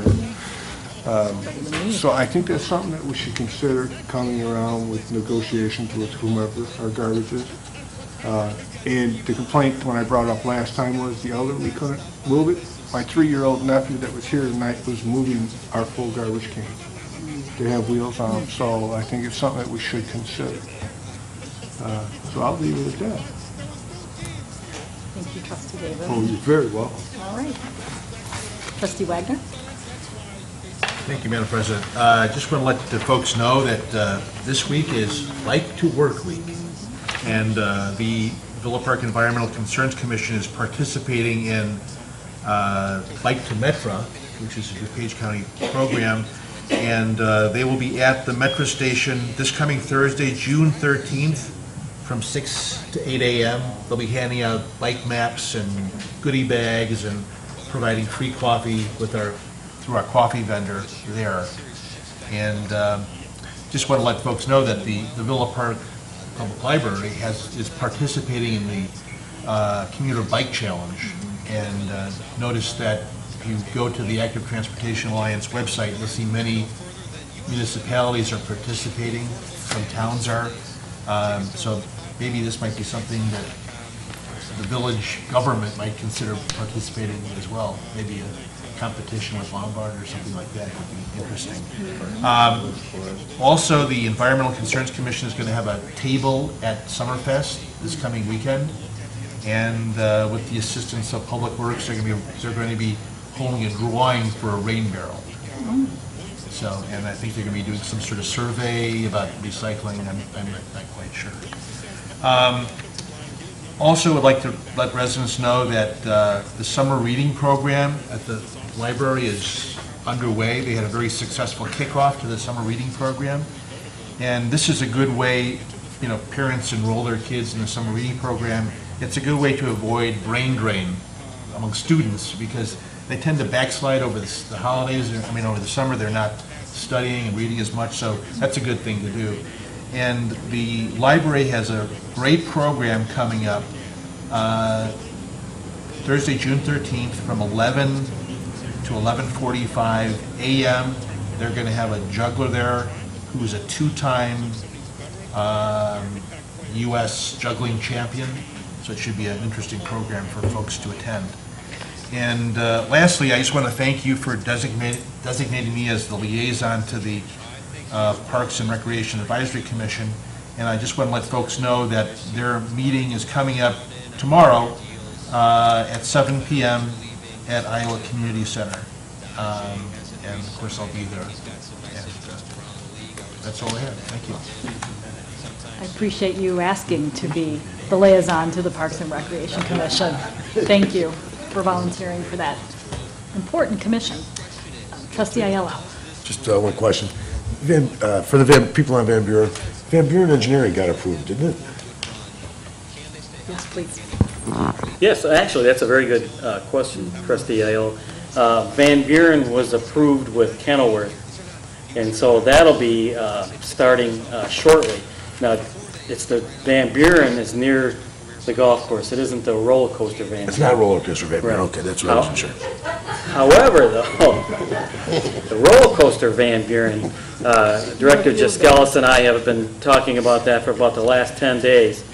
And we are going to take a look at that. We do have some design money, and we're going to take a look at the design of that, start designing. And additionally, in this capital improvement for this year, we have $80,000 set aside for Park Boulevard design. So within the next few weeks, you'll be seeing that come forward also for approval. So we'll start the design of Park Boulevard and the roller coaster. Roller coaster. Thank you, Mr. Keener. And Madam President. Thanks. Okay. Trustee Bolfus? Nothing tonight. Okay. Trustee Taglia? Try to quickly wrap this up. Okay, last Friday, the Villa Park Masonic Lodge held a Community Appreciation Night. It's the first time they sponsored the event. The lodge sponsored the band Forget Hannah, so everyone who came out, I think they would agree it was a really good band and they all had a really fun time. We'd also like to thank the VFW who sponsored the beer tent. It seemed to be a pretty big hit. Also, there was a silent auction that was sponsored by 15 local businesses.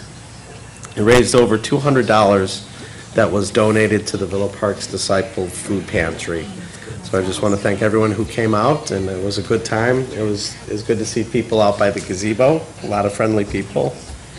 Summerfest is coming up, as Trustee Wagner mentioned. It'll be June 21st and 22nd. Also, on behalf of Kevin Patrick, I'd like to report that the Villa Park Masonic Lodge is going to hold a community blood drive on the 22nd, as well as a child identification program called Ill Chip. For the blood drive, you can just walk in or make an appointment at www.redcross.com. The child identification program is free to any parents who would like to have a little identification kit. If, God forbid, your children become lost, it helps law enforcement identify your child, and it's free. If there are any questions or concerns, feel free to contact Kevin Patrick at 630-336-6544. And that's it. Thank you, Trustee Taglia. Yes. Yeah, okay, Manager Keener has one more thing to add. Thank you, Your Honor. As Trustee Taglia just mentioned about the children, it's not your ordinary ID session. Actually, this session, if I'm not mistaken, and please correct me if I'm wrong, they're there to take photos of your children. They will take a swab, the parent will take a swab of the children's DNA, and they will do, I'm not so sure, but the fingerprinting. And they take this material and they put it in a sealable bag and they give it back to the parent. And then the parent takes that home and puts it in a secure location within the home in case it's ever needed. So it's more than just one item, but it's very unique. Thank you. Very welcome. With that, we'll go on to item number 20, consider executive session regarding 5 ILCS C1 personnel matters and collective bargaining, 5 ILCS 120-2 C5 litigation, 5 ILCS 120-2 C11 purchase or lease of real property for the public body, and 5 ILCS 120-2 C28 meetings between internal or external auditors and governmental audit committees, finance committees, and their equivalents. Can I have a motion to consider executive session? Madam President? Trustee Bolfus? So moved. Do we have a second? Madam President. Second. Trustee Aiello? Second. Thank you. Questions and comments from the board? All right, roll call. Trustee Aiello? Yes. Trustee Bolfus? Yes. Trustee Taglia? Yes. Trustee Wagner? Yes. Trustee Davis? Yes. President Bowie? Yes. Item number 21, adjourn. Do we have a motion for adjournment? Madam President? We're not adjourned. We can't adjourn. Oh, well, that's right. There'll be no action. There will be no action in exec session, so. All right, thank you very much for joining us tonight. We'll see you on next week, next Monday.